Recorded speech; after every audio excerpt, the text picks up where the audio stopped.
Hello friends, welcome back to our channel Factspedia. दोस्तों, आज हम आपके लिए लाए हैं कुछ अमेजिंग और इंटरेस्टिंग फैक्ट्स, जैसे कि सूरज या चांद ना हो या फिर बादल ज़मीन पे क्यों नहीं गिरता। ऐसी अमेजिंग और इंटरेस्टिंग फैक्ट्स के आंसर जानने के लिए चलिए शुरू करते हैं आज के हमारे इस वीडियो को।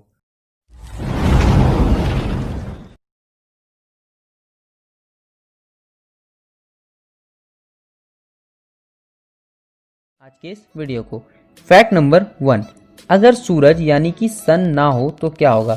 आपको पता होना चाहिए कि सन ही एक only natural source of light है। अगर सूरज यानी कि सन ना हो तो सबसे पहले तो पूरी सोलर सिस्टम में कोई सोर्स ऑफ लाइट नहीं रहेगी।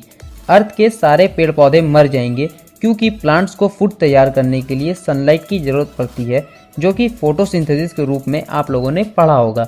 अगर प्लांट्स नहीं होंगे तो सारे एनिमल्स जिनका फूड प्लांट से मिलता है और वो डायरेक्टली प्लांट्स पे डिपेंड रहते हैं, वो धीरे धीरे मर जाएंगे, और वो एनिमल्स भी मर जाएंगे जो दूसरे एनिमल्स पे डिपेंड रहते हैं। इसके कारण इंसान को ना ही ऑक्सीजन मिलेगा और ना ही फूड, जिससे कि इंसान भी मर जाएगा। इसलिए sun is the most necessary object for our solar system. बिना सन के अर्थ पे लाइफ संभव ही नहीं है। फैक्ट नंबर 2, अगर चांद यानी कि मून ना हो तो क्या होगा। आपको पता है कि सन का चक्कर अर्थ लगाता है और अर्थ का चक्कर मून लगाता है। सबसे पहले तो रात में इतना ज़्यादा अंधेरा हो जाएगा कि आप अपने बगल में खड़े इंसान को भी नहीं देख पाएंगे। बिना मून के अर्थ पे एक दिन सिर्फ 6 से 12 घंटा का ही होगा, इसलिए एक साल 1000 दिनों से भी ज़्यादा का हो जाएगा। बिना मून के एक दिन पलक झपकते ही खत्म हो जाएगा। अगर मून ना हो तो अर्थ का रोटेशन स्लो हो जाएगा, क्योंकि अर्थ पुल ऑफ मून और ग्रेविटेशनल फोर्स के कारण ही सही से रोटेशन कर पाता है। फैक्ट नंबर 3, सोलर सिस्टम से प्लूटो कहाँ गायब हो गया।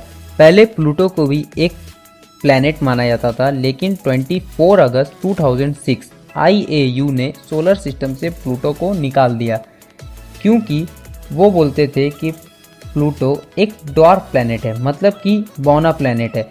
वो IAU इंटरनेशनल एस्ट्रोनॉमिकल यूनियन का किसी भी क्राइटेरिया को फॉलो नहीं करता था, और इसका ऑर्बिट का शेप बहुत ज़्यादा ही ओवल था, जिसके कारण ये अपने नेबर नेपच्यून के ऑर्बिट में कभी कभी घुस जाता था। ये नेपच्यून से ज़्यादा समय सन के पास बिताता था, क्योंकि इसका ऑर्बिट कुछ ज़्यादा ही ओवल था।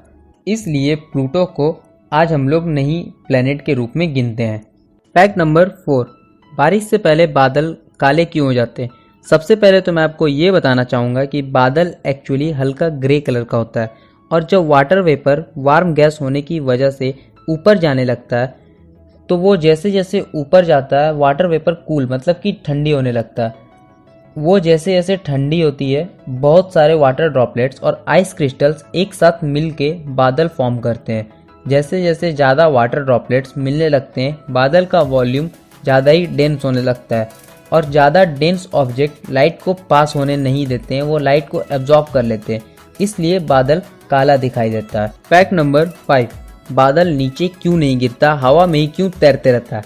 अगर आपने कभी एरोप्लेन में सफ़र किया हो या कभी ऊंचे पहाड़ पर चढ़ाई की हो, तो आपने देखा होगा कि बादल हमारे लेवल में या तो हम बादल के ऊपर हैं।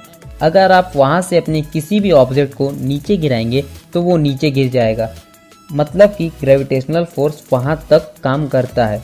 तो फिर बादल क्यों नहीं गिरते हैं, जबकि उसके अंदर बहुत सारे वाटर ड्रॉपलेट्स भरे होते हैं, तो फिर भी बादल क्यों नहीं नीचे गिरते हैं।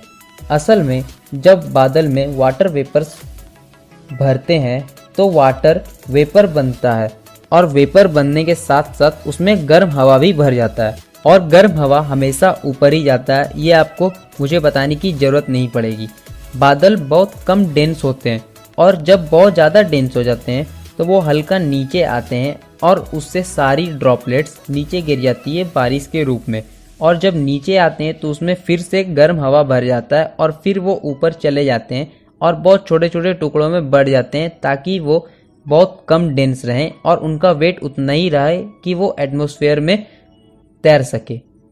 दोस्तों, अगर वीडियो पसंद आए तो लाइक, शेयर और सब्सक्राइब जरूर करना, और बेल आइकन को जरूर प्रेस करना, ताकि हमारी वीडियोस की लेटेस्ट इन्फॉर्मेशन सबसे पहले आप तक पहुंचे। Thanks for watching.